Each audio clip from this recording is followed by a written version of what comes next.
दोस्तों मैं ये बताना चाह रहा हूँ जो वारदात परसों अर्धरात्रि के बाद जम्मू एयरफोर्स स्टेशन पे हुई है। उसके अंदर दो लो इंटेंसिटी के ब्लास्ट हुए हैं एयरफोर्स की रहाइश वाली बिल्डिंग के ऊपर। जो बिल्डिंग थी उसकी छत पे जो है लोअर ग्रेड एक्सप्लोजिव ब्लास्ट हुए हैं, जिससे छत को नुकसान पहुंचा है और उस धमाके से दो वायु सैनिक कर्मी हल्के से घायल हुए हैं।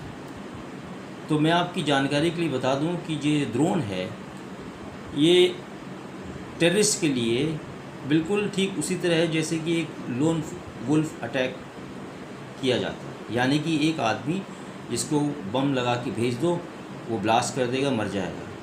तो उससे बचने के लिए जान की जो कीमत टेररिस्ट की है वो लगाते हैं आतंकवादी। तो उन्होंने सोचा है, या उनका ये प्लान भी हो सकता है, कि अब ड्रोन से धमाके किए जाएं जिससे कि टेररिस्ट जो है ना मरे और जो एम है उनका, ये जो पर्पज़ है, वो सफल हो हासिल कर सकें अपने लक्ष्य को। तो जो ड्रोन की पॉलिसी है देश में, उसको देखना पड़ेगा।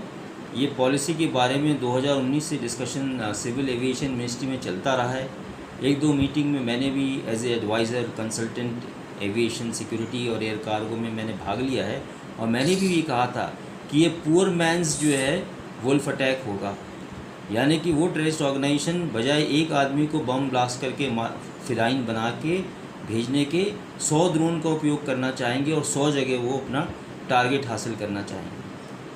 क्योंकि ड्रोन से आप ब्लास्ट कर सकते हैं एक्सप्लोजिव छोड़कर, आप हथियार भेज सकते हैं, आप फोटोग्राफी कर सकते हैं, आप इंटरसेप्शन कर सकते हैं कम्युनिकेशन का, आप जो है बायोलॉजिकल एजेंट्स छोड़ सकते हैं उस पर्टिकुलर इलाके में, आप पॉइजनस गैसेस या केमिकल वॉरफेयर एजेंट्स छोड़ सकते हैं ड्रोन से। तो ये 3-4 ऐसी मीटिंग हुई थी 2019 और 18 में, जिसमें मैंने भाग लिया था, जिसमें अमेरिकन इंटेलिजेंस एजेंसीज़ के लोग भी थे। ये पता चला कि ड्रोन जो है सिविलियन इस्तेमाल के अलावा टेररिज्म के हथियार के रूप में उभर कर आएगा, जिससे सभी देशों को सचेत रहना चाहिए।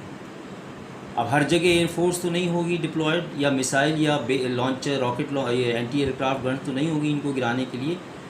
तो जो पुलिस ऑर्गेनाइजेशन है, जैसे कि director general of bureau of civil aviation security, जो कि एयरपोर्ट पे तैनात रहते हैं, उनको एक ये जिम्मेदारी लेनी होगी कि उसके पेरीफेरी में या एरिया में, जो स्पेस में इस तरह के अनआइडेंटिफाइड ऑब्जेक्ट्स आते हैं, उनको मार गिराया जाए। उनको कोई क्वेश्चन नहीं कर सकता, वो जैसे ही घुसते हैं उनको गिराना ही पड़ेगा और कोई ऑल्टरनेटिव नहीं है। ये हमने मीटिंग में 2019 में भी मिनिस्ट्री ऑफ सिविल एविएशन को बताया था, इस तरह की पॉलिसी बनाई जाए।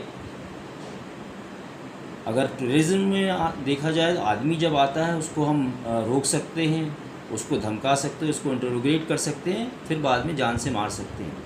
उसको रोक सकते हैं, उससे पूछ सकते हैं। लेकिन ड्रोन ऐसा नहीं है, स्टैंड अलोन है। एक बार फायर एंड फॉरगेट है, आपने उसको उड़ाया, उसके बाद आप उसको भूल जाओ, वो वापस लौटे या ना लौटे और अपना काम करे या डिस्ट्रॉय हो जाए। तो फायर एंड फॉरगेट टाइप का है और सबसे सस्ता डिलीवरी मीन्स ये माना जाएगा। तो जम्मू में ऐसा ही कुछ हुआ है।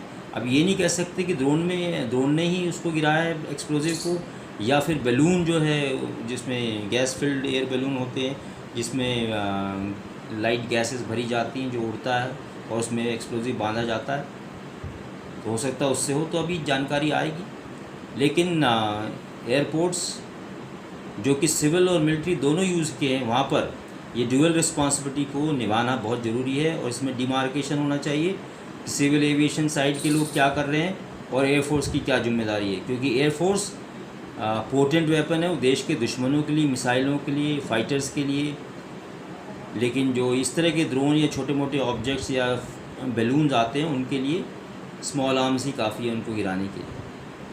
तो इसके ऊपर ध्यान देना है। अब जब ये बात निकल कर आएगी कि क्या हुआ था, क्यों हुआ था, NIA उसकी जांच कर रही है, वो अपना निष्कर्ष निकालेगी। लेकिन ये पॉलिसी देश भर में लागू होगी कि इन एयरक्राफ्ट्स की और एयरपोर्ट्स की, एयरफील्ड्स की, जो कि सिविल और मिलिट्री दोनों के उपयोग में आते हैं, उनकी जिम्मेदारी कैसी होगी, किसको लेनी होगी, ये रक्षा मंत्रालय, मिनिस्ट्री ऑफ सिविल एविएशन को सोचना होगा और इसकी प्लानिंग अभी से करनी होगी। क्योंकि ये देखा गया कि ड्रोन का प्रचार प्रसार जो है सिविल क्षेत्र में ज़्यादा होने वाला है कि अमेज़ॉन डिलीवरी से डिलीवरी के लिए सामान भेज देगा या फ्लिपकार्ट भेजेगा या मेडिसिन डिलीवर कर रहे हैं। तो आपने देखा होगा कुछ हथियार भी डिलीवर हुए हैं पाकिस्तान से या क्रॉस बॉर्डर से आए हैं, जो कि बीएसएफ ने पकड़े हैं, जहाँ जहाँ हथियार गिराए हैं। जो बॉर्डर पे जो पुलिस तैनात है बीएसएफ, उन्होंने इसको पकड़ा है। तो ये एक बहुत अच्छा मीन्स है, सस्ता सुंदर, जिससे कि इस तरह के कार्य किए जा सकते हैं। तो जो स्लीपर सेल या जो उनके एजेंट्स भारत में बैठे हैं, जो उनके सिंपैथेसाइज़र हैं टेररिस्ट के, वो भी यहाँ से उड़ा सकते हैं with in the country, because across the border आके दूर तक हिट करना ये पॉसिबल नहीं है, क्योंकि उसके लिए उसके अंदर बैटरी या जो फ्यूल है उसकी सप्लाई पे डिपेंड करता है, उसकी कैपेसिटी पे डिपेंड करता है कि क्या उसकी जो है रेंज है। तो मेरी समझ से जहाँ तक है कि इस तरह के जो ऑब्जेक्ट्स उड़ाए गए हैं वो विद इन दी कंट्री उड़ाए गए हैं, जहाँ तक मेरा मानना है, क्योंकि उनकी इतनी रेंज नहीं है कि बाहर से आके वो एज द क्रो फ्लाइज, जैसे कौवा उड़ता है सीधी स्ट्रेट लाइन में, तो वो 50 किलोमीटर या 100 किलोमीटर या 200 किलोमीटर आ जाएं। इस तरह के ड्रोन जो है टेररिस्ट के पास पाकिस्तान में अभी नहीं हैं। तो देखना होगा सरकार क्या इसके ऊपर बयान देती है और क्या खोज के निकलता है, तो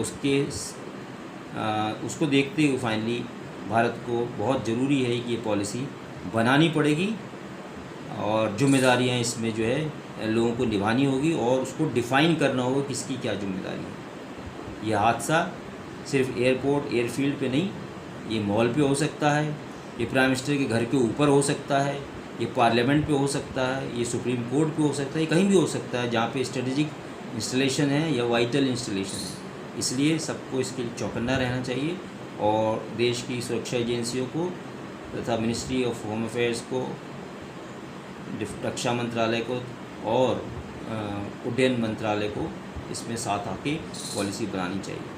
आगे जैसी भी खबरें आएंगी मैं आपको बताता रहूँगा। कृपया मेरे चैनल को लाइक कीजिए, सब्सक्राइब कीजिए और देखते रहिए आगे क्या खबरें आती हैं। Thank you.